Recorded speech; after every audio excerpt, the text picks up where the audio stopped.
Welcome to the debate. Today, we're diving into the architecture of high-level cognitive mastery. Specifically, we're looking at the sophisticated system employed by Denis Verhaeghe, which really aims for maximum efficiency and precision.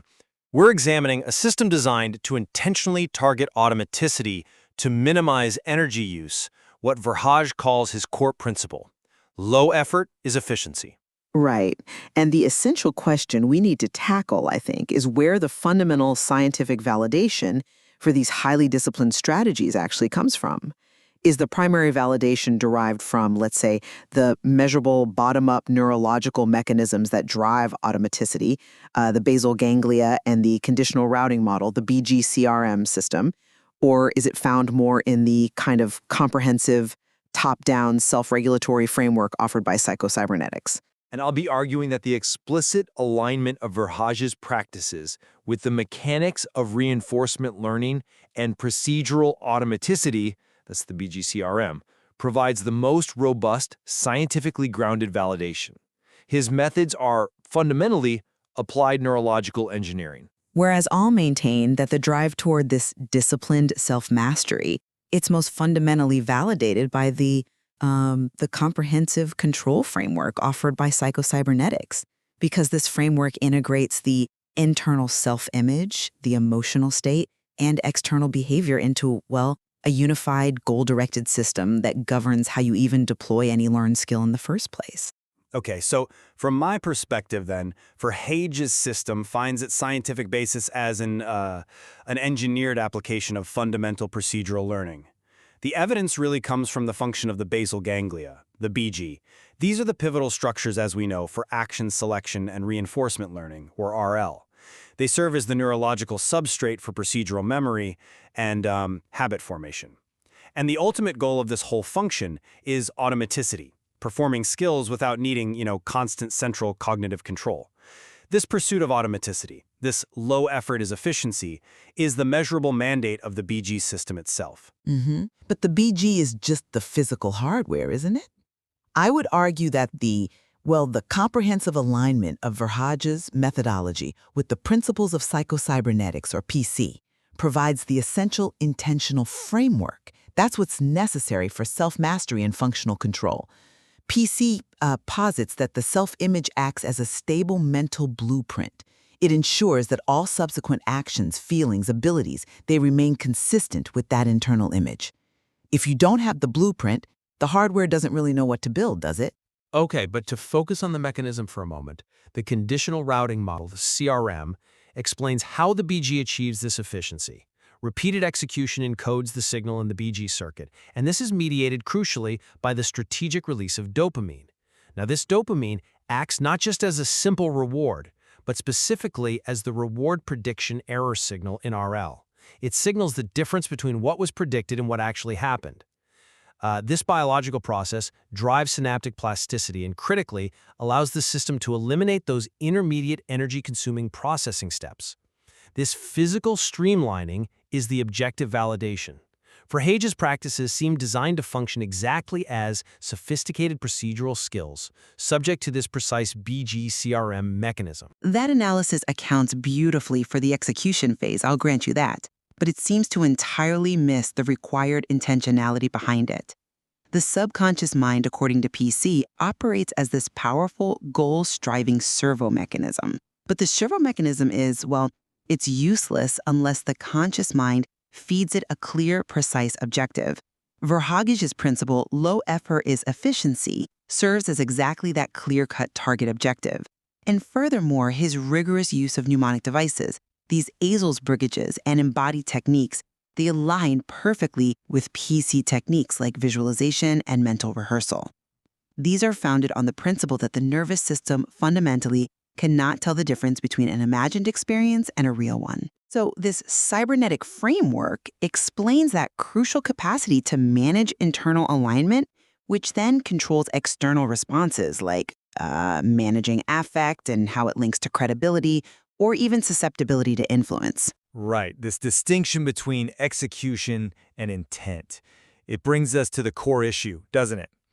the primacy of conscious goal steering versus the measurable efficacy of subconscious reinforcement. You're placing the self-image at the center as the kind of coherent driver. So how does a purely mental blueprint, which exists conceptually, how does it physically interface with the basal ganglia to actually cause measurable synaptic plasticity and structural change? That's an excellent question, and it really gets to the heart of the matter. While the BGCRM explains the physical structure of the change, yes, the PC framework dictates the direction and the coherence of that change. The servo mechanism ensures the system is aimed correctly. If the self-image lacks coherence, well, then the reward prediction error signal has no stable objective to reinforce against. I mean, think about the complexity of Raja's handling. The sheer high parameter load generated by his lookup table, his LUT learning model. It means his conscious mind is easily overwhelmed. That feeling of excessive cognitive load or mental effort is a direct threat to his goal of low effort is efficiency. So the intentional, conscious use of mnemonics is a form of cognitive offloading that requires the sustained conscious steerage of the self-image to manage that complexity. The self-image determines the necessary coherence, which then allows the dopamine-driven BGCRM process to proceed efficiently towards automaticity.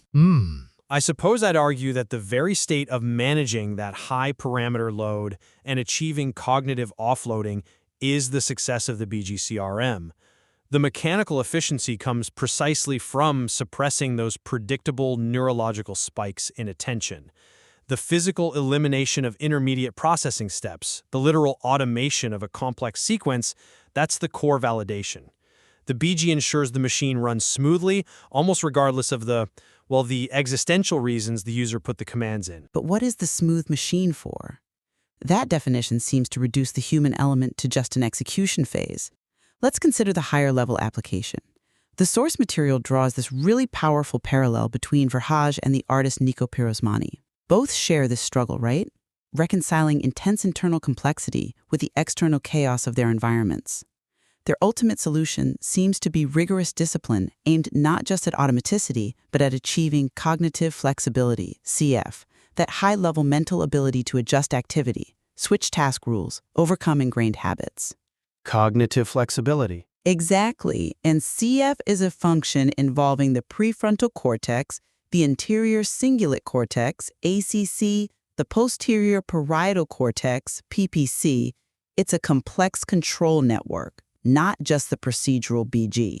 So the PC framework of self-mastery provides the necessary conceptual structure to intentionally pursue this complex multi-system goal.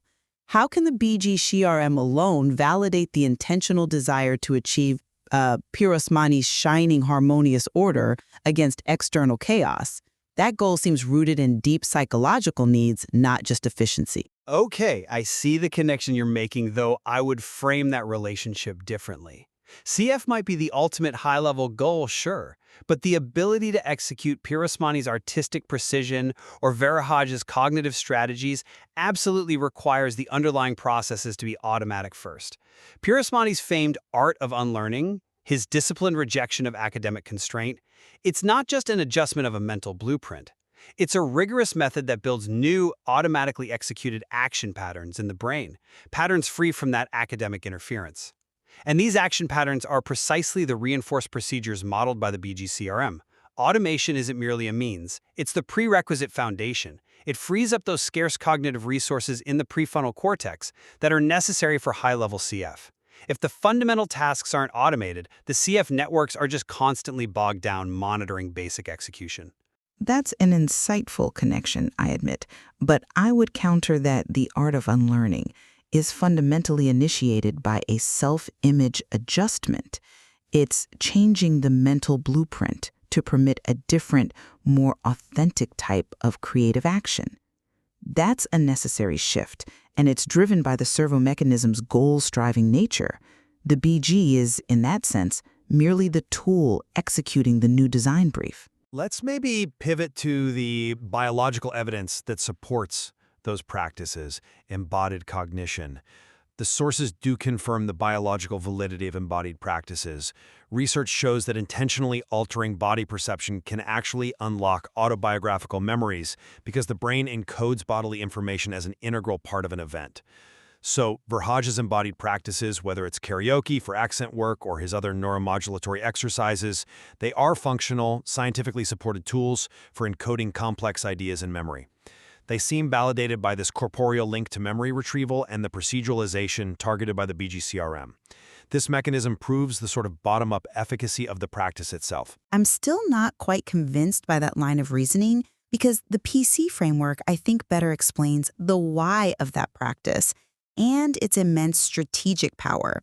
While the BGCRM explains the physical link, the mechanism of memory encoding, sure, PC teaches that the nervous system can't differentiate between imagined and real experience.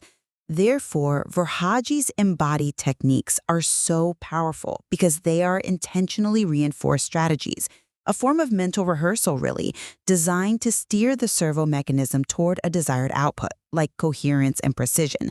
The bodily encoding of memory simply confirms the successful application of the core PC principle, leveraging the mind's imaginative and rehearsal capacity to align the self-image with functional capability. If the self-image doesn't consciously accept or believe precision is possible, well, then the physical act of karaoke is just singing. It doesn't automatically become a functional neural calibration exercise unless it's intentionally driven by that cybernetic goal. But if the goal is low effort is efficiency, and we can actually measure the success of the BGCRM in terms of reducing predictive error and minimizing energy consumption by streamlining processes, which we can, neurologically, then surely that is the primary scientific validation. Intent without a demonstrable neurological mechanism remains somewhat conceptual, doesn't it? The mechanism provides the engineering proof. And yet, that mechanical efficiency is only truly valuable if it serves the conscious high-level goal of self-mastery and the ability to handle complexity and chaos. This requires the self-image to be strong enough to foster that cognitive flexibility we discussed. If the goal isn't anchored in the cybernetic blueprint, the physical execution lacks purposeful direction. So the validation of the system's ultimate efficacy, I believe, must therefore originate at the level of the control system, the psycho-cybernetic level. Okay, so we've established, I think, a strong case for two distinct layers of scientific validation for Verhage's methods. From my perspective, the fundamental scientific validation really rests in their mechanical precision. These methods intentionally target the BGCRM system to leverage dopamine-mediated reinforcement learning, achieving that tangible, measurable output of automaticity. Low effort is efficiency. This is evidence-based neurological engineering that ensures the acquired skill is reliable and efficient.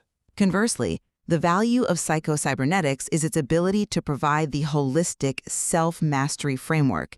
That's what's necessary to manage the internal state, the self-image, and apply these powerful mechanisms to achieve coherence against external chaos. The ultimate success of Verhage's system, and perhaps Pirosmani's creative output too, lies in that conscious and disciplined steering of the servo mechanism toward a specific goal. So what this evidence really illuminates, I think, is that both the foundational neural machinery, the part that guarantees automatic execution, and the conceptual framework of self-regulation, the part that provides the intentional goal structure, are essential. You need both to fully appreciate the complexity and the efficacy of such advanced cognitive systems. Indeed, the source material provides these two critically distinct, yet clearly overlapping layers of validation.